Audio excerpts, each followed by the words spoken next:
Assalamualaikum warahmatullahi wabarakatuh. Bagaimana kabarnya hari ini? Semoga sehat selalu. Oke, hari ini kita akan belajar tentang sejarah masuknya agama Hindu-Buddha di Indonesia. Oke, seperti apa teori-teori masuknya agama Hindu-Buddha di Indonesia akan kita pelajari pada materi kali ini. Oke, tapi sebelum kita lanjut ke teori-teori masuknya agama Hindu-Buddha di Indonesia, kita akan belajar tentang sejarah singkat agama Hindu-Buddha di Indonesia. Yang pertama, kita akan belajar tentang sejarah singkat agama Hindu di Indonesia. Jadi, agama Hindu lahir dari hasil akulturasi kebudayaan.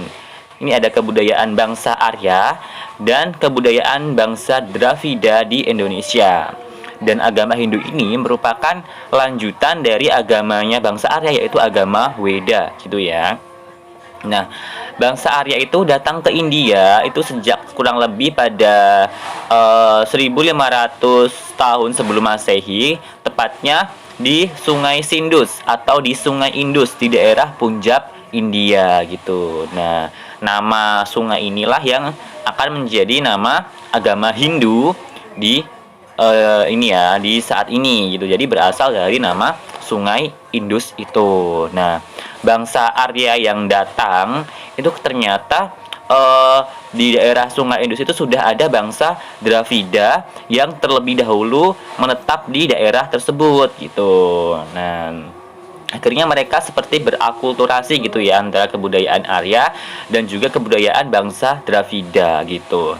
Namun di sini ternyata bangsa Arya ini menganggap dirinya itu lebih unggul daripada bangsa Dravida, sehingga mereka kayak ada sekat gitu di antara mereka, antara bangsa Arya sama bangsa Dravida ada sekat-sekat, ada penggolongan-penggolongan.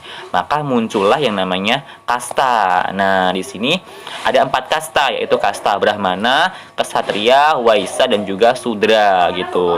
Kalau Brahmana itu isinya tentang para pemegang agama, penyampai agama gitu. Kemudian kalau kesatria itu biasanya para kesatria, prajurit-prajurit. Kalau Waisya para pedagang petani. Kalau Sudra adalah kaum bawah tuh. Kemudian agama Hindu ini memiliki kepercayaan dan pemujaan terhadap dewa Trimurti, yaitu dewa Brahma atau yang dianggap sebagai dewa pencipta, kemudian dewa Wisnu yang dianggap sebagai dewa pemelihara, dan juga dewa Shiva yang dianggap sebagai dewa perusak. Jadi Trimurti, pemujaan terhadap 3 dewa ini. Kemudian dalam agama Hindu ada 4 kitab agama Hindu. Sebenarnya kitab itu ada banyak, namun yang paling terkenal ada kitab Weda, dan kitab Weda ini ada 4 ini. Yang pertama ada Rigveda yang berisi tentang syair-syair pujian. Kemudian ada Yajurveda yang berisi tentang tata cara upacara.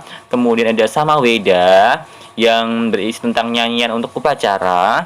Kemudian ada Atharva Veda yang berisi tentang kalimat pujian magis gitu. Kemudian pada agama Hindu ini mereka juga mengenal yang namanya samsara atau rekarnasi atau perputaran jiwa secara terus-menerus. Jadi misalkan di dunia ini mereka berbuat baik, maka kelak mereka akan dilahirkan kembali dengan keadaan yang lebih baik gitu. Tapi kalau misalnya di dunia saat ini mereka berbuat yang buruk, maka mereka akan dilahirkan dalam bentuk wujud lain, mungkin dalam wujud binatang atau wujud yang buruk seperti itu. Itu tadi adalah sejarah singkat agama Hindu ya. Kemudian ini ada sejarah singkat agama Buddha. Jadi agama Buddha ini berawal dari seseorang yang bernama Siddhartha Gautama, yang mana Siddhartha Gautama ini ternyata seperti dia bersemedi gitu ya, bersemedi di bawah pohon Bodhi gitu, di bawah pohon Bodhi.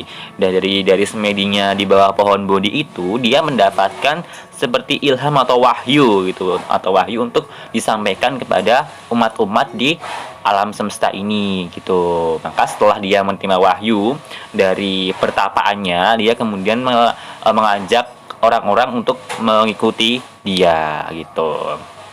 Nah, di dalam agama Buddha ini ada 2 aliran, yaitu aliran Buddha Mahayana dan juga aliran Buddha Hinayana. Kalau aliran Buddha Mahayana ini biasanya dia melakukan upacara secara mewah atau secara besar-besaran. Kalau Hinayana kebalikannya, Hinayana itu dia justru upacara itu lebih memusatkan pada diri sendiri untuk mencapai tingkat kebudaan gitu. Kemudian kitab suci agama Buddha adalah kitab Tripitaka. Kalau tadi agama Hindu tadi ada Weda, ada 4 tadi. Kalau di agama Buddha ada Tripitaka ini. Itu ya. Oke, sekarang kita belajar tentang teori masuknya agama Hindu-Buddha di Indonesia. Jadi, masuknya agama Hindu-Buddha di Indonesia ini hampir bersamaan, yaitu kurang lebih pada abad ke-5 ya. Jadi hampir sama masuknya. Nah, di sini ada 5 teori, yaitu teori Brahmana, teori Ksatria, teori Waisya, teori Sudra, dan teori arus balik. Seperti apa teorinya akan kita pelajari pada materi kali ini. Oke, yang pertama adalah teori Brahmana.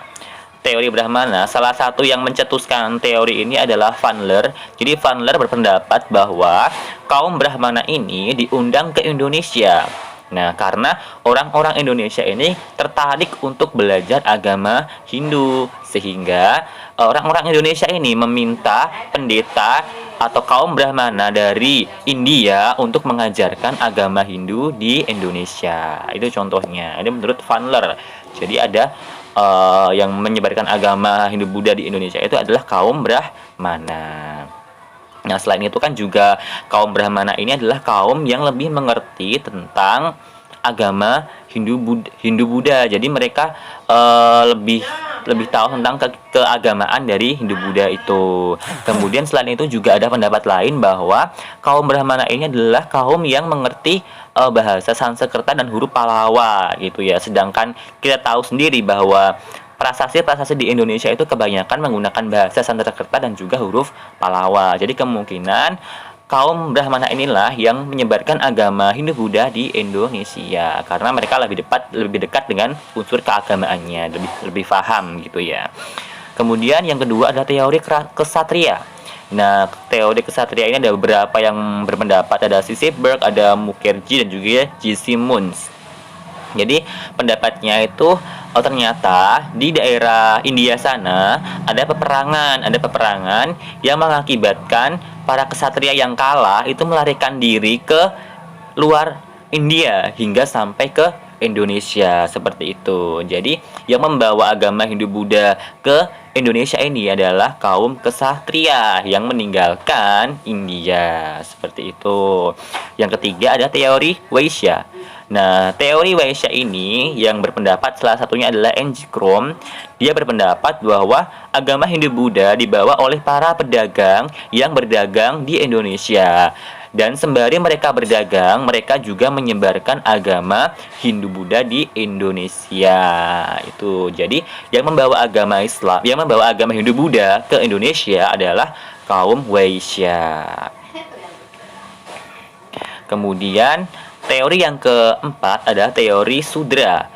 Ini menurut Van Faber bahwa kaum Sudra ini dibawa oleh majikannya ke Indonesia dan mereka itu juga mencoba mendapatkan kehidupan yang lebih baik sehingga mereka juga menetap di Indonesia dan meninggalkan India. Jadi ini ada keinginan untuk mendapat penghidupan yang lebih baik dari kaum Sudra. Kita tahu sendiri kan bahwa kaum Sudra kan termasuk kasta yang paling rendah di India. Jadi mereka ingin mendapatkan kesetaraan sehingga mereka meninggalkan India dan menetap di Indonesia. Kemudian selanjutnya adalah teori arus balik. Nah, teori arus balik ini disampaikan oleh F. Dikabos. Di sini berpendapat bahwa ternyata banyak orang Indonesia yang tertarik untuk mempelajari agama Hindu-Buddha sehingga orang Indonesia sendirilah yang pergi dan mempelajari agama Hindu-Buddha hingga sampai ke India seperti itu. Jadi teori arus balik ini berpendapat bahwa orang Indonesia lah yang sengaja datang ke India untuk belajar agama Hindu-Buddha seperti itu. Oke, dan mungkin itu cukup sekian ya. Jadi materinya udah selesai. Nah, di sini ada kerajaan maritim hidup Buddha di Indonesia. Nah, kerajaan maritim seperti apa akan kita pelajari di materi yang akan datang. Mungkin cukup sekian hari ini. Semoga bermanfaat. Bila ada yang ingin ditanyakan, silahkan ditanyakan di kolom komentar. Terima kasih. Tetap semangat. Wassalamualaikum warahmatullahi wabarakatuh.